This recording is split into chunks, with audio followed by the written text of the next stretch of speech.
ఇవాళ నూతనంగా కొత్తగా మన పర్మనెంట్ మెడికల్ కాలేజ్ బిల్డింగ్ కి శంకుస్థాపన చేసుకోవడం జరిగింది. మరి మీ అందరికీ తెలుసు, గత 10 ఏళ్ల నుంచి ఇంతకు ముందున్న ప్రభుత్వం, ఇంతకు ముందున్న ముఖ్యమంత్రి ప్రతిసారి మెదక్కి వచ్చినప్పుడల్లా మెడికల్ కాలేజ్ ఇస్తాం, ఇది ఇస్తాం, అది ఇస్తాం అని చెప్పి మాయమాటలు, మోసపు మాటలు చెప్పడం జరిగింది. మరి మన కాంగ్రెస్ ప్రభుత్వం ఇంద్రమ్మ రాజ్యం వచ్చిన వెంటనే, మరి నేను ఎమ్మెల్యేగా మరి మా ప్రజలు, మా కుటుంబ సభ్యులు గెలిపించిన వెంటనే మరి మెడికల్ కాలేజ్ తెచ్చుకోవడం జరిగింది. దాంతో పాటు ఇవాళ పర్మనెంట్ బిల్డింగ్ కి కూడా మరి శంకుస్థాపనం చేసుకుంటా ఉన్నాం.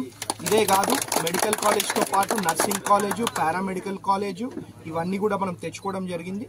ఇంకా భవిష్యత్తులో బ్రహ్మాండంగా అభివృద్ధి, సేవా, సంక్షేమ కార్యక్రమాలు చేపట్టుకుంటూ మెదక్ నియోజకవర్గాన్ని బ్రహ్మాండంగా అభివృద్ధి దశలో ముందుకు తీసుకుపోతామని చెప్పి మా ప్రింట్ అండ్ ఎలక్ట్రానిక్ మీడియా సోదరుల ద్వారా మా మెదక్ నియోజకవర్గ కుటుంబ సభ్యులకు తెలియజేసుకుంటూ ఇంకొకసారి ప్రత్యేకంగా ఇవాళ ఇక్కడికి విచ్చేసిన మా అధికారులకు, సంబంధిత మెడికల్ కాలేజ్ సిబ్బందికి, మా ప్రింట్ అండ్ ఎలక్ట్రానిక్ మీడియా సోదరులకు, మా నాయకులకు అందరికి కూడా పేరు పేరున మనస్ఫూర్తిగా అభినందనలు, ధన్యవాదాలు.